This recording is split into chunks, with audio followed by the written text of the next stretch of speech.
Décolonisation, le Vietnam. Épisode 25. Dien Bien Phu, victoire à la Pérus. Bonjour. Le 7 mai 1954, le général Giap fit son entrée dans Dien Bien Phu à la tête de cette jeune armée qui venait de conquérir le camp retranché et d'apprendre au monde qu'après tant de siècles, Napoléon, César et Alexandre avaient un successeur. Vous aurez reconnu là un pastiche de l'incipit de la Chartreuse de Parme, où Stendhal, grand admirateur de Bonaparte, compare celui-ci à Alexandre et à César. À coup sûr, en grand admirateur de Napoléon, le général Giap aurait apprécié la comparaison. Et l'épisode d'aujourd'hui est consacré justement à sa plus grande victoire, Dien Bien Phu. L'impact politique et symbolique de cette bataille n'est plus à prouver. Un seul exemple, dans les damnés de la terre, Frantz Fanon déclare, je cite, « La grande victoire du peuple vietnamien à Dien Bien Phu n'est plus à strictement parler une victoire vietnamienne. À partir de 1954, le problème que se sont posés les peuples coloniaux a été le suivant. Que faut-il faire pour réaliser un Dien Bien Phu ?» Fin de citation. Pourtant, les vœux de Fanon ne seront pas exaucés. Il n'y aura pas dans les annales des guerres coloniales de batailles comme celle de Dien Bien Phu. Ni en Algérie, par exemple, d'où parle Fanon, ni ailleurs. Et j'insiste sur ce point, le caractère exceptionnel de Dien Bien Phu. Ce n'est pas une bataille entre un tigre et un éléphant, comme le prédisait Ho Chi Minh en 1946. Mais c'est un choc éléphant contre éléphant qui rappelle la Première Guerre mondiale. Mais rassurez-vous, je ne vais pas non plus me lancer dans un panégyrique du général Giap. Sa victoire est éclatante. Mais à quel prix pour les Bodoy vietnamiens conscrits de force, ainsi que pour les Vietnamiens des zones RDVN mobilisés en masse. Le tribut très lourd payé par les populations à Dien Bien Phu est absent de l'hagiographie communiste du mythe de Dien Bien Phu, mais il pèsera dans les négociations de Genève. La dernière fois, on s'est quitté le 25 janvier 1954, quand le général Giap a renoncé à la dernière minute à attaquer le camp français. Le sentiment du commandement français après cette fausse alerte, c'est que Giap a reculé. Le colonel De Castres, commandant la garnison, déclare que Giap a bien fait d'éviter la confrontation et que vu que la garnison ne cesse de se renforcer, le Viet Minh n'a aucune chance. Le lieutenant-colonel Gaucher, qui sera tué au premier jour de l'attaque du 13 mars, écrit à sa femme le 5 mars que les Viet, je cite, se casseront les dents, fin de citation, s'ils osent s'attaquer à Dien Bien Phu. Alors, qu'est-ce qu'on fait en février et mars? Eh bien, on reçoit. Il y a un flux constant de visiteurs à Dien Bien Phu, des officiels comme le général américain O'Daniel, ou le ministre de la Défense Pleven, accompagné du chef d'état-major, le général Ely. Il y a aussi des journalistes comme Graham Greene ou Robert Guillain du Monde. Tous sont frappés par la fourmilière de Dien Bien Phu. On creuse, on construit, on tracte, on empile des sacs de sable, avec en arrière-fond constant les rotors des avions qui atterrissent et décolle sans cesse. Tout se passe donc bien. Bravo mon colonel, c'est formidable. Les seuls qui font montre d'un peu de scepticisme, eh bien, ce sont les journalistes. Robert Guillain, qui a décrit Dien Bien Phu comme, je cite, un stade immense, fin de citation, file la métaphore en disant, je cite, le fond du stade est à nous, les gradins des montagnes tout autour sont aux Viettes. Fin de citation. Et si vous êtes déjà allé au stade, vous comprendrez que si les supporters commencent à envahir le terrain, les joueurs ont très peu de chance. Côté vietnamien, qu'est-ce qui se passe? Après avoir annulé son offensive, le général Giap envoie la division 316 attaquer le Laos. Et c'est une manœuvre assez étonnante. Pourquoi alléger son dispositif sur Dien Bien Phu pour lancer une deuxième offensive vers le Laos? Je n'ai rien lu qui apporte une réponse absolue. C'est soit pour disperser encore plus les troupes françaises, soit pour faire diversion, soit pour aider ses alliés communistes du Pathet Lao. Peut-être les trois à la fois. Quoi qu'il en soit, le siège n'est pas levé pour autant à Dien Bien Phu. Au contraire, le rythme des préparatifs monte de plusieurs crans et les soldats et porteurs vietnamiens travaillent d'arrache-pied sur 3 axes. Premièrement, le général Giap ordonne de perfectionner les positions d'artillerie. On creuse alors des tunnels dans la montagne, de sorte que seules les gueules de canon sortent et qu'elles puissent être retirées dans les casemates après avoir tiré. Ces casemates seront bien sûr ciblés par l'artillerie française, mais la contre-batterie se révélera inefficace car les canons sont ramenés dans les profondeurs des tunnels après chaque salve. Deuxièmement, les stocks de munitions sont augmentés de façon drastique, surtout les obus de 75 et de 105. L'idée de Giap est d'assurer une supériorité écrasante en puissance de feu.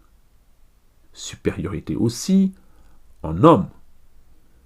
Ainsi, le 13 mars, Giap dispose de 30 000 hommes et 25 000 supplémentaires seront appelés ensuite pour compenser les pertes pendant la bataille. Troisièmement, et c'est là que Dien Bien Phu me rappelle l'épisode du siège de Véies au livre 5 de Tite-Live. Comme vous le savez, car vous avez fait vos humanités, le siège de Véies dure depuis 10 ans et les Romains n'arrivent pas à prendre la ville.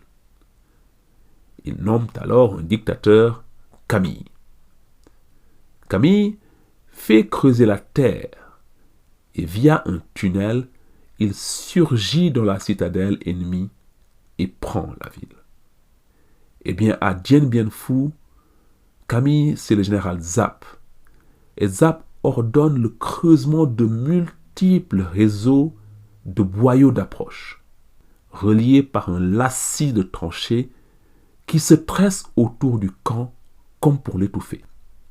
Ces tranchées se révéleront décisives en permettant le grignotage du périmètre et en permettant aussi aux Bodoï de se rapprocher au plus près et de s'élancer presque sous le nez des soldats français pour leurs assauts. Giap déclare ainsi en 1990, je cite, « La victoire de Dien Bien Phu est due à l'habitude millénaire des Vietnamiens de creuser la terre. Nous sommes un peuple de terrassiers. Nous avons bâti des digues à main d'homme pour maîtriser le fleuve Rouge. Eh bien, à Dien Bien Phu, on a creusé la terre, creusé le flanc des montagnes et ensuite creusé ce réseau de tranchées. » Fin de citation. Mais laissons là pour l'instant les préparatifs à Dien Bien Phu. Au-delà des considérations militaires, le destin du Vietnam se joue aussi dans les couloirs des chancelleries.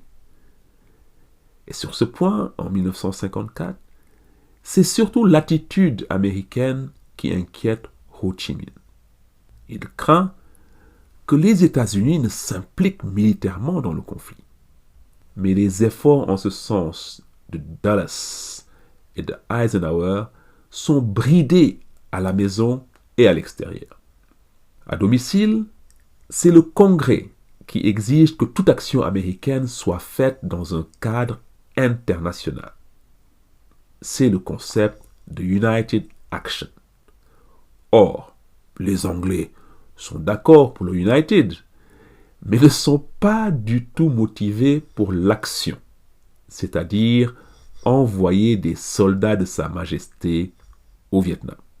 Au contraire, à la conférence de Berlin, vous savez, celle qui a commencé le 25 janvier et qui a fait réfléchir Giap, eh bien, à cette conférence, le ministre des Affaires étrangères anglais, Eden, milite pour un règlement des conflits coréens et indo-chinois lors d'une rencontre entre les 5 puissances, c'est-à-dire l'URSS, la Grande-Bretagne, la France, les États-Unis et la Chine populaire.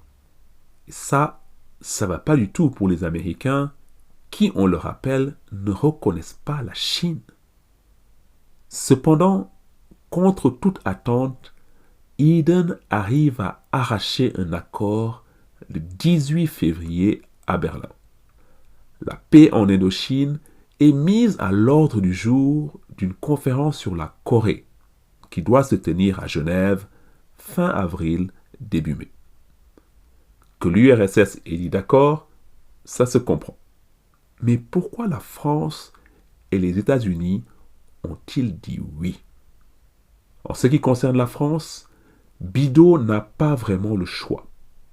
Son gouvernement aurait signé son arrêt de mort s'il avait refusé des négociations en vue d'un armistice. Et c'est justement cette menace sur le gouvernement Laniel qui convainc aussi les Américains. S'il y a un nouveau gouvernement français, c'est un peu un saut dans l'inconnu. Et il est très probable qu'un éventuel nouveau cabinet français ne soit pas aussi disposé que celui de Laniel à poursuivre la guerre en Indochine. Les États-Unis ne veulent pas prendre de risques non plus avec la ratification de la CED, ce projet de création d'une armée européenne très important pour les États-Unis. Il y a donc maintenant une date précise pour les négociations. La conséquence, c'est que le compte à rebours est donc lancé à Dien Bien Phu. Dulles, le secrétaire d'État américain, ne s'y trompe pas, qui dit à Bidault que la conférence à venir augmentera la volonté des communistes de chercher le chaos avant la saison des pluies. Et il ne croit pas si bien dire. Dès le 24 février, les forces vietnamiennes qui menacent Luang Prabang, la capitale du Laos, reçoivent l'ordre de faire demi-tour pour se redéployer à Dien Bien Phu. Et on sait maintenant que cette décision est une conséquence directe de l'annonce de Berlin. Il faut à la RDVN une victoire éclatante avant la conférence de Genève. Et cette victoire, c'est à Dien Bien Phu qu'il faut aller la chercher. Pour cela, le général Giap positionne la division 308 dans les collines à l'est du camp et la 312 au nord. La 316, à peine revenue du Laos, est mise en réserve alors que la 304 est positionnée dans les hauteurs à l'est d'Isabelle. À partir de là, la bataille est assez simple. Elle commence le 13 mars et elle se finit avec la chute du camp le 7 mai. Il y a 3 vagues d'assaut principales jusqu'à la chute du camp, et dans ce qui suit, je voudrais insister sur les deux premières vagues, la troisième étant, à mon avis, plus anecdotique, car le camp est alors réduit à la portion congrue et les défenseurs français exsangues. La première attaque donc. Dans l'esprit de Zapp, cette première attaque est capitale. Il faut frapper fort pour galvaniser les troupes et porter un coup fatal au moral des défenseurs du camp en faisant tomber un point d'appui dès le premier jour. J'ai dit que le premier assaut commence le 13 mars, mais en fait il commence dès février et très loin de Dien Bien Phu. En effet, Zapp veut à tout prix limiter les capacités de l'aviation française. Et pour cela, il frappe à la source. Des commandos Viet Minh lancent plusieurs raids sur les bases aériennes du Delta. Sur la base de Dawson, ils détruisent 5 avions Dakota et 100 000 litres de kérosène. À Zalam, le 4 mars, 10 Dakota sont détruits à l'explosif, ainsi que des quantités importantes de kérosène. L'attaque sur le camp elle-même débute le 13 mars vers 17h, c'est-à-dire très proche de la tombée de la nuit, à une heure où il est impossible à l'aviation d'intervenir depuis le Delta. Un déluge d'obus s'abat alors sur deux objectifs. La position Béatrice, au nord-est, tenue par un bataillon d'élite de la Légion étrangère, ainsi que la piste d'atterrissage. L'attaque n'est pas une surprise, loin de là, mais la puissance de l'artillerie vietnamienne cause un véritable choc. Sur Béatrice, les légionnaires sont écrasés par des milliers d'obus en quelques heures. Leurs abris, non conçus pour résister à des obus de 105, sont pulvérisés. Le chef du bataillon et ses adjoints directs sont tués dès les premières minutes du combat. Les liaisons radio avec le centre du camp sont alors coupées et les défenseurs de Béatrice sont tout seuls. Le lieutenant-colonel Gaucher, qui commande le secteur nord-est, qui avait encore écrit la veille à sa femme pour lui dire que l'attente était bientôt terminée, eh bien, il est tué dans son abri par un obus. Sans leadership, les défenseurs de Béatrice résistent, mais la position tombe à minuit et 550 soldats français sur 750 sont morts. La position Gabriel, elle, repousse 3 assauts le 13, mais tombe la nuit du 14 au 15, avec l'anéantissement du bataillon de tirailleurs algériens qui le défend. Pour couronner le tout, le bataillon Thaï qui défend la position Anne-Marie déserte en masse après avoir été témoin du massacre sur Gabriel et Béatrice. Conclusion, après 3 jours de combat, tout le secteur nord de la garnison est aux mains de l'armée populaire du Vietnam et la piste d'atterrissage est sous le feu constant des obus vietnamiens. Dans le camp français, c'est stupeur et tremblement. Le choc et le catastrophisme succèdent à l'arrogance et à la suffisance. Toutes les faiblesses sautent maintenant aux yeux, à commencer par l'efficacité de l'artillerie vietnamienne et l'impuissance de la contre-batterie française. Constatant son échec, le colonel commandant l'artillerie française se suicide. Deuxièmement, une puissante DCA au-dessus du camp prive la garnison de soutien et crée de sérieux problèmes pour l'évacuation des blessés ainsi que pour le ravitaillement. Enfin, il y a le problème des abris, incapables de résister aux obus vietnamiens. Mais après 3 jours de combat, c'est l'accalmie dans la deuxième moitié du mois de mars. Le général Zapp a rempli ses premiers objectifs mais doit faire face aussi à des problèmes aigus. Il a essuyé des pertes colossales, avec un taux de mortalité de 32%.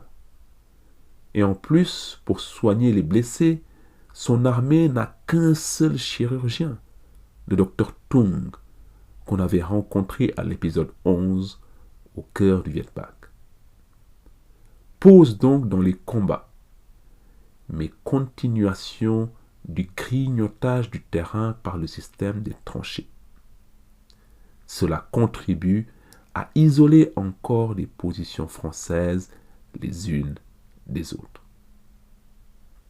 Le 30 mars, à la fin d'une journée de pluie qui transforme le terrain en bourbier pour le reste de la bataille, la deuxième vague d'attaque commence avec l'assaut sur les positions formant la défense nord-est et est autour de la piste d'aviation et du PC.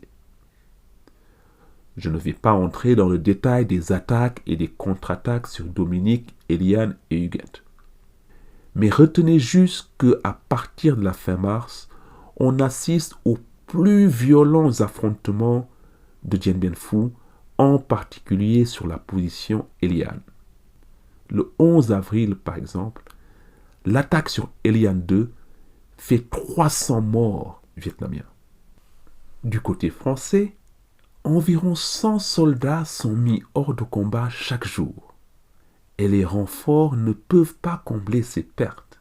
Et à partir du 28 mars, la piste d'atterrissage est inutilisable. Aucun avion ne peut plus se poser ni décoller. Il faudra donc parachuter vivres, hommes et matériel sous la menace de la DCA vietnamienne et sur un terrain de plus en plus rétréci, car le grignotage du périmètre continue. Autre conséquence très fâcheuse, il n'est plus possible d'évacuer les blessés. C'est un beau bordel, excusez-moi du terme, mais c'est Bijard qui le dit. Faute de renforts suffisants, la garnison française ne peut plus compter que sur elle-même. Dans ce qui est d'abord un combat d'artillerie, les combattants français et vietnamiens sont écrasés par des milliers d'obus et passent le plus clair de leur temps sous terre ou sous la pluie. La bataille se déroule donc dans les miasmes, la puanteur et la saleté des cadavres qu'on ne peut plus évacuer et des blessés agonisants qui doivent rester là. Et c'est sur ce moment-ci de la bataille, pendant et après la deuxième vague d'attaques vietnamiennes, que je voudrais m'apaisantir. Côté français, devant la situation catastrophique, le général Navarre prévient le gouvernement que la question n'est plus de savoir si, mais quand le camp va tomber. Le camp peut résister, mais une victoire est désormais inenvisageable, sauf aide extérieure. Paris se tourne alors vers Washington. Et il y a des consultations nombreuses et urgentes au plus haut niveau. Et de nombreux scénarios sont envisagés pour venir en aide aux camps retranchés, dont l'opération Vautour. Cette opération aurait consisté en un bombardement massif des collines environnantes par des bombardiers B-29, invulnérables vis-à-vis de la DCA vietnamienne.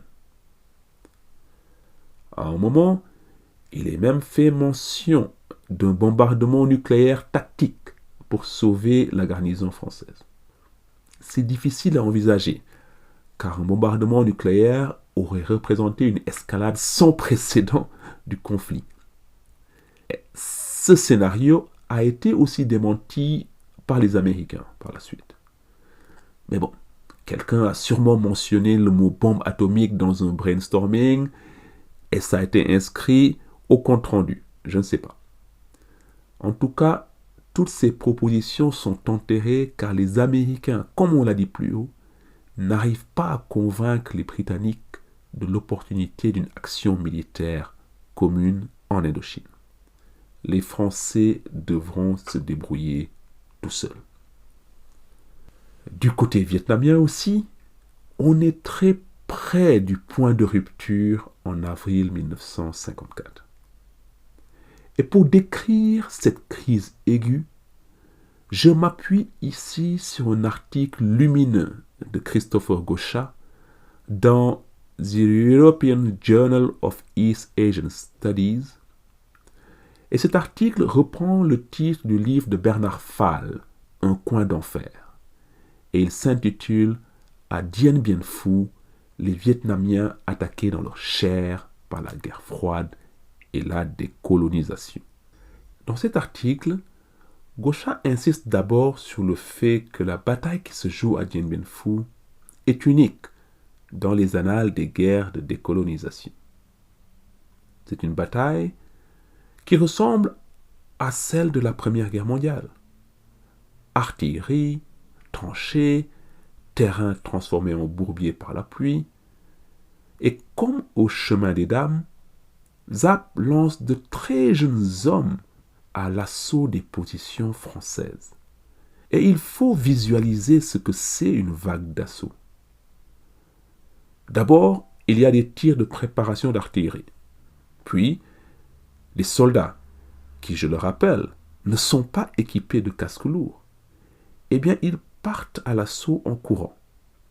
La première vague est annihilée par les mines et l'artillerie et quelquefois l'aviation. La deuxième essuie les tirs de mitrailleuses. La troisième est fauchée, et ainsi de suite. Et c'est juste parce qu'il y a toujours une vague qui suit celle qui tombe que la tactique des vagues d'assaut marche. L'expression chair à canon prend tout son sens ici. Et c'est cela qui explique les 32% de morts vietnamiens lors de la première vague, les 25% de tués lors de la deuxième et les 20% pendant la troisième vague. Les pertes sont si colossales que le général Giap doit demander le renfort de 25 000 recrues. Même la division 304, pourtant chargée de protéger la région de Tay Nguyen, où est basé le gouvernement de Ho Chi Minh, même cette division est appelée sur le front de Dien Bien Phu. Ça, c'est pour les morts. Mais il y a aussi l'expérience du feu des survivants, qu'ils soient blessés ou pas. Quand ils ne montent pas à l'assaut, les Bodoy pataugent dans la boue et la saleté. On leur demande de creuser sans cesse. Et à côté d'eux, les morts pourrissent. Les mouches et les asticots se délectent de ces corps en putréfaction et des plaies purulentes sur les blessés qu'on ne peut pas évacuer rapidement. Ce sont des conditions d'hygiène épouvantables. Et dans ces conditions, une épidémie de dysenterie se déclenche dans les rangs vietnamiens. Les Bodoy sont donc blessés dans leur chair, mais aussi traumatisés par les horreurs de cette bataille d'artillerie. Et en avril 1954, il y a tellement de soldats morts, blessés, traumatisés, que la victoire vietnamienne est compromise.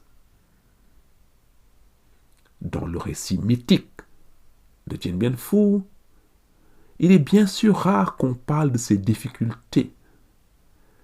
Mais Christopher Gauchat les décrit très bien dans son article dont je vais vous citer un paragraphe.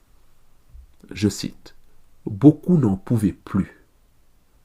Parmi les blessés légers à Dien Bien Phu, des sources internes confirment que beaucoup, apparemment trop, ne voulaient pas retourner au combat après avoir survécu au premier et surtout au second assaut sur le camp français. Beaucoup ne se remettaient pas de toutes les difficultés physiques et psychologiques rencontrées quelques heures auparavant. D'autres étaient épuisés d'avoir combattu et d'avoir creusé sans fin pour étendre les tranchées, souvent sous le feu ennemi. Mais l'état-major avait besoin que les blessés légers repartent au combat le plus rapidement possible afin de s'assurer que la garnison française tombe avant l'ouverture des négociations à Genève. Un commissaire politique spécial pour les unités médicales de première ligne est ainsi nommé, chargé de ce qui est clairement devenu un problème très grave pendant la bataille de Dien Bien Phu. Fin de citation. Gauchat brise donc un peu ici le mythe de Dien Bien Phu que les communistes vietnamiens ont construit. Bien sûr, les Vietnamiens, poussés par le désir d'indépendance, ont écrasé la France. Mais contrairement à ce que dit la ligne du parti, tout n'a pas été si inéluctable ou si glorieux. À un moment, en avril 1954, certains soldats ne veulent pas aller à l'abattoir lors d'une troisième vague d'attaque. Et on les comprend. Ils sont montés à l'assaut, ils ont vu le tiers de leur compagnie y passer. Les autres, ils y ont laissé un bras, une jambe, une tête. Ils souffrent de syndrome post-traumatique, ils sont malades, ils sont trempés jusqu'aux os, ils ont juste peur. Mais pour Zap, il s'agit juste de tendances droitières et subjectivistes qu'il faut rectifier. Il reçoit à ce moment-là le soutien du Politburo dans une résolution du 19 avril indiquant clairement que les Vietnamiens doivent gagner à Dien Bien Phu, quel qu'en soit le prix. Alors, des commissaires politiques sont envoyés dans les antennes médicales pour conduire des sessions idéologiques. Ça marche pour certains. Pour les récalcitrants, ce sera des sanctions, pour l'exemple, cour martiale et exécution pour lâcheté ou insubordination. Et on ne fait pas de détails, d'où de nombreuses erreurs judiciaires. En voici une, par exemple, rapportée par Nguyen Du Tu, que j'ai trouvée dans l'article de Christopher Gauchat. Je cite. Lors de l'attaque sur Eliane II, Vu Van Ka, chef de bataillon du régiment 102, a subi une commotion cérébrale après l'explosion d'un obus de mortier. Il n'entendait plus rien. Il ne pouvait pas parler. J'avais moi-même vécu cela auparavant.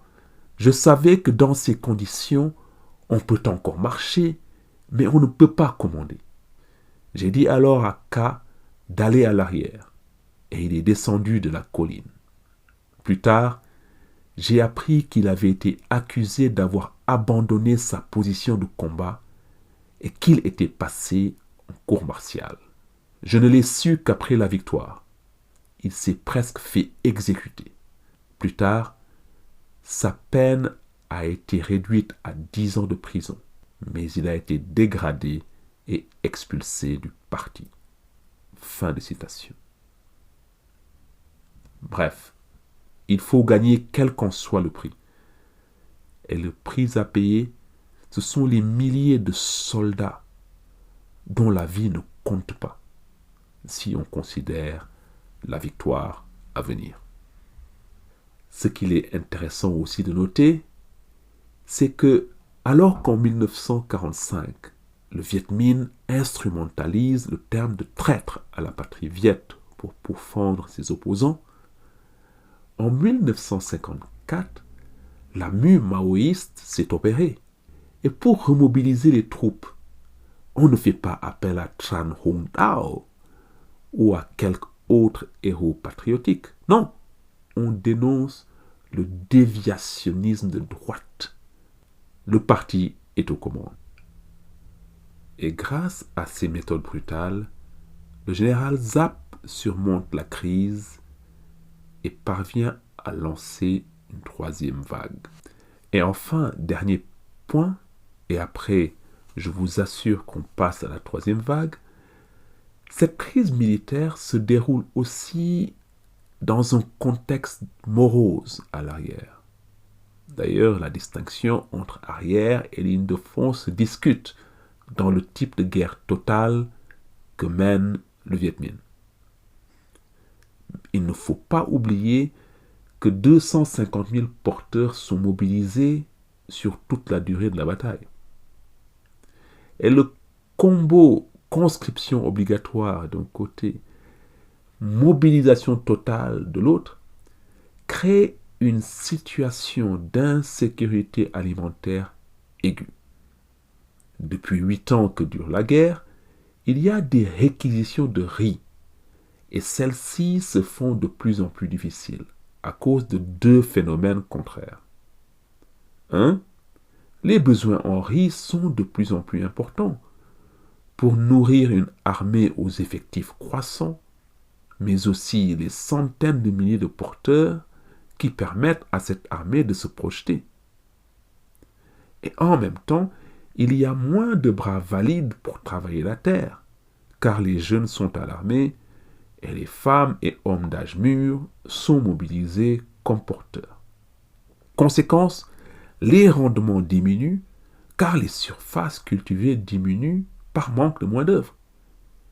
Et il n'y a pas assez de riz pour nourrir la population et encore moins l'armée. Et à Dien Bien Phu, c'est la Chine qui vient à la rescousse pour fournir une grande partie des 4000 tonnes nécessaires aux combattants.